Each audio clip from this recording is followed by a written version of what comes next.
Everybody, this video is on coping skills for any kind of issue or problem, addiction, mental health stuff, coping with just general stresses of life. Like I've said in other videos, we don't learn these skills when we're in school. So if we don't learn them, there's no possible way that we could use them because we don't have them, right? So this might seem basic to some people that have learned coping skills and already know what they are, but for those people that weren't taught them, it might actually be life-changing. So just listen to what they are and start using them if they feel like they would fit your life. And I'm going to share a lot of different types so that one you might not like and might not want to do, and then another one you might find a lot more enjoyable, okay? So the first one is like having things that inspire you in your life, having things that give you a sense of feeling soothed or feeling like creative or positive. This could be just pictures of family and friends, hanging those in your home, putting things in your house that really are like your favorite things, like your favorite colors, having your favorite foods around you. Not that, food eating all the time is a good coping skill necessarily, but having little treats that you can give yourself. You can't necessarily eat your favorite food for every single meal, but you do deserve to have those things throughout your week, and it makes the week easier to get through a lot of times, right? Having things that really give you a sense of like positivity, like artwork around your house or artwork on your phone, like making your background a really cool picture that you like, or having good poems or song lyrics that you really like, having music ready on like a playlist on your phone that when you're having a bad day, you can pull that playlist up really quickly. Like it could be calming, but some people actually get more relief from more upbeat songs than calm songs. It really depends. But having your favorite things and soothing, relaxing, calming, fun things around you, surrounding yourself with those kind of things. Obviously, putting activities into your day that also create those feelings is good. Having time, even taking like a really hot bath. Maybe not now because it's like 100 degrees outside, but in the winter, taking a cold bath. Having some ice cream, going for a walk, being in the water. These are just normal things that people that get stuck in addiction and mental health issues don't necessarily have as part of their lifestyle. And so when somebody comes out of those things, they might not know to put this stuff in their lifestyle, right? Having a good book that you might like to read, or having a good movie you might want to watch. Other kind of soothing things would be just doing like hobbies, whether they're with friends or not with friends. Trying to think of good hobbies. Taking pictures, and a lot of people can do that now with phones. If you have a phone to watch YouTube with, you can take pictures. The phone is actually a really good resource if you have one. Besides this YouTube page, there's a ton of YouTube resources. You can type into YouTube skills for anxiety. You can just type in the word anxiety and find a ton of different things. You can type in addiction and find a ton of different resources. There's so many apps on the phone too that help get rid of anxiety and stress, that help teach skills for meditation, that help track goals even. There's so many resources. Play with your phone and explore what they could be. Skills for budgeting is on your phone. My gosh, they have apps for literally anything and everything, good and bad, right? Other coping skills are being persistent, which means never giving up, even when things get hard, knowing that they can be better later on. Persistence just means like keep going. So having persistence can be a very helpful coping skill. Having honesty. Honesty is important for both mental health and addiction because our secrets keep us sick, as you may have heard.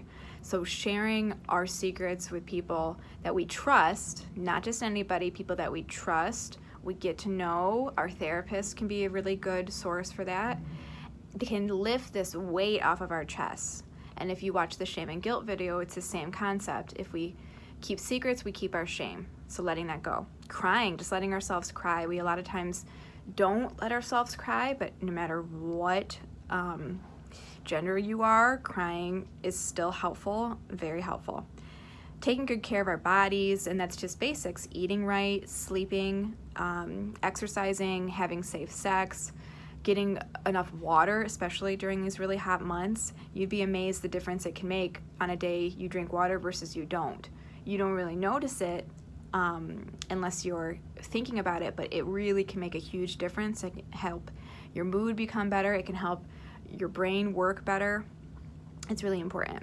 Even just things like doing hygiene stuff can pull you out of a depressed state. If it's been days since you've showered because you're so depressed, even if you don't want to, go take a shower and see what difference it makes on your mood. It will probably make a big difference. And adding soothing things into your routine, even things like shampoos you really like that smell so good, or soaps that smell really good throughout your day, it can boost your mood just little bits throughout the day, and that stacks up. It really does. Listing options. If we are making difficult decisions, this is a great coping skill. If we are stuck, we're not sure what to do, listing what our options are. That can also help us see that we do have more than one option. We do have power. We do have choices. It seems so simple, but we don't do it. List out what your options are. And remember, in any situation, you do have choices. Creating meaning out of your life. This is such a huge thing for anybody. Having something in your life that gives your life meaning and purpose. For some people, that's God, it's church, it's religion. For other people, it's nature and being outside and doing things outside. Other people, it's things like music or creativity can give someone's life a lot of meaning. Their career can do that. Having a family. When someone's in addiction, their purpose and meaning is drugs and alcohol. And so have to replace that when you get out of addiction. Have to, or else that spot's going to be empty. We need to fill that spot, okay? It could even just be like, what are your values in life? And living truthfully to those values. Volunteering somewhere can help give you meaning as well. Doing the best with what you can. You're not going to have every resource at your disposal at all times. So what resources do you have? Reaching out to those resources, asking for help from those people and places. For example, us, we are here. You have our phone number. Please call us. We literally, people hate to call us because they feel like they're burdening us or they don't want to waste our time. This is our job. Let us do our job to help you, okay?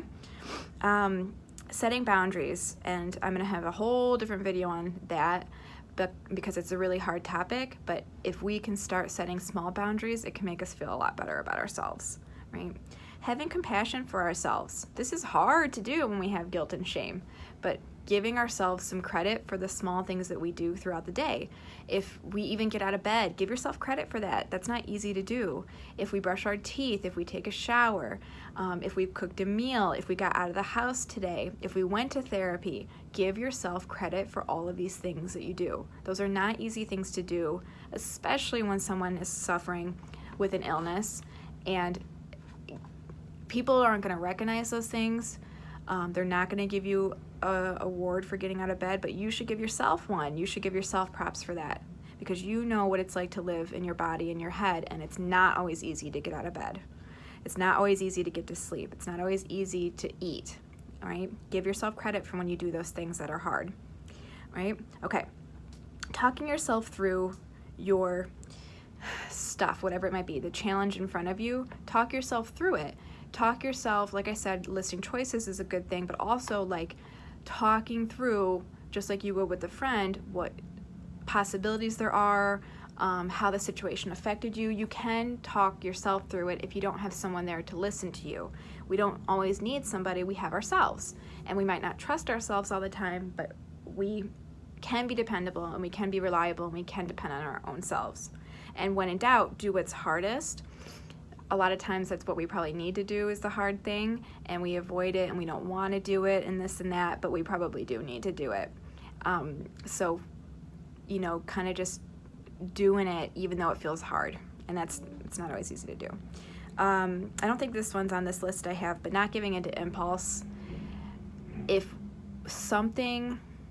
we want to do something really impulsively, it's probably best not to do it. It probably means it's not the necessarily right thing to do. We act impulsively because we want to feel good. We want to feel good right now. But what we want isn't always what we need.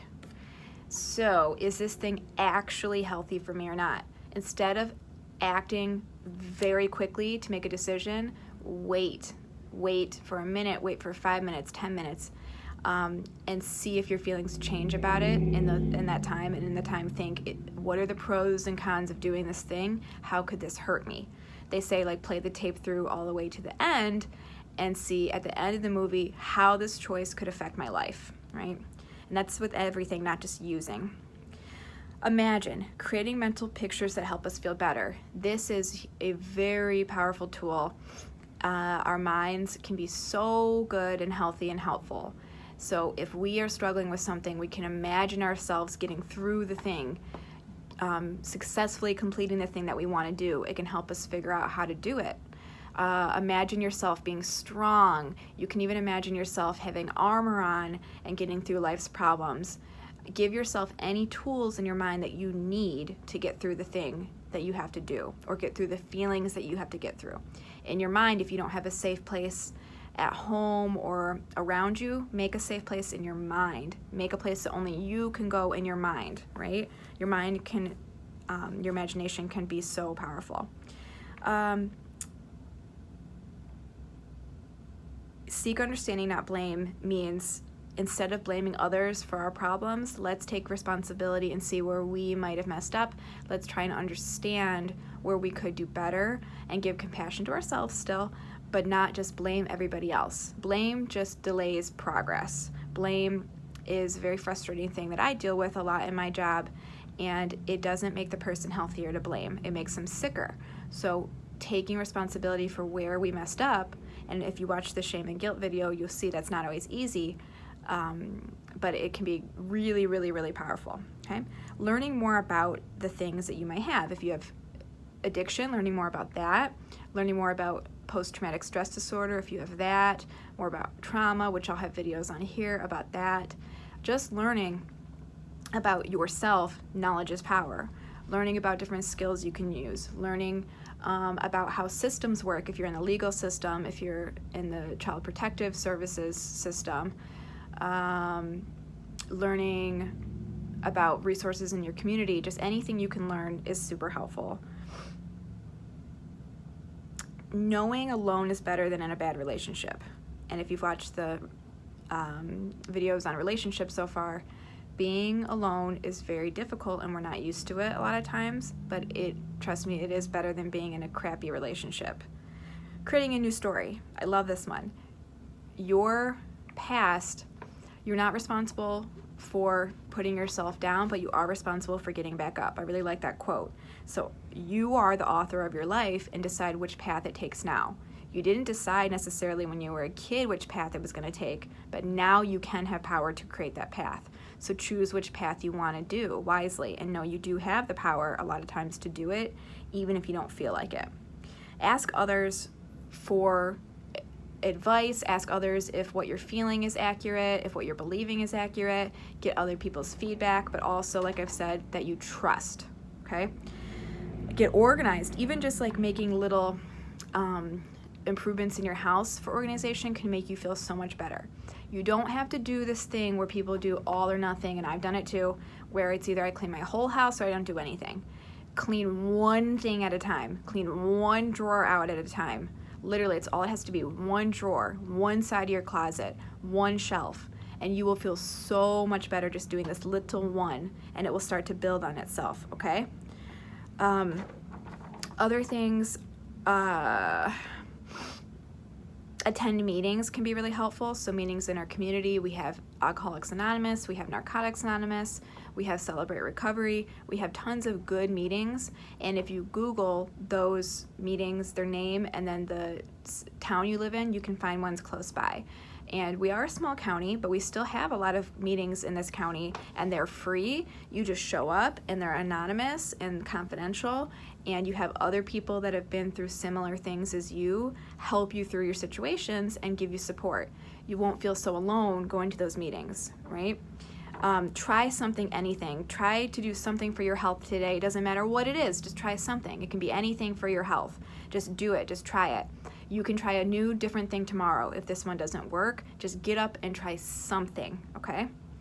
Replay the scene. of something negative that happened, an interaction, a situation, and see what you could have done differently. See where you could have chosen differently or made different decisions. Keep structure in your day, so set your schedule. This is what I'm going to do today. Get a calendar. Go to the dollar store, get a calendar, and start making plans in your schedule. Even if you don't have a job or aren't going to have a job, having something in your day every day really keeps us productive and motivated instead of just sitting in bed all day. We can do that sometimes, but every single day, day in and day out, can be really depressing. Protect yourself against destructive people, bad environments. Put a shield up to shield yourself from those people. Block those people from your phone. Delete them off your Facebook. Cut contact with them. If you don't, they will keep coming and coming and coming until you relapse. They will keep bugging you, okay? Notice the cost, and this is a similar kind of thing, of how addiction, mental health issues have hurt your life, and how not getting treatment for those things has hurt your life. And if the cost is great enough, consider coming into treatment. Because at the end of the day, these things are all really helpful, and we can teach you more and more and more of those things that are very specific to what you need. These are general, and they might not all apply to you. Therapy is one of the greatest coping skills you can have. So call us, like I've said before, okay? These are all really good ones. And the last one I want to tell you is, well, two more I'll say, is praise yourself for what you do right, and take care of yourself. This goes along with compassion. Do things that help you feel good about yourself. And notice where there's patterns in your life where things have not gone so well, and they've been the same kind of repeating negative patterns again and again and again. Those are the things you'd want to work on in therapy. That's what I recommend. Those are the things that have tripped you up, maybe gotten in your way, and we can help you cut those patterns out of your life. Because if you don't cut them out, they're just going to keep going for years and years, and they're going to have the same results. The results aren't going to change necessarily. We might expect something differently, but it's usually the same exact thing, right? So take care. Google coping skills. There's so many on the internet. People will walk you through coping skills that will help you sleep, help you change your anxiety, make your anger less. I mean, there's so many resources online. And when you come see us, we will help you with those things too. So we hope to see you soon. Good luck.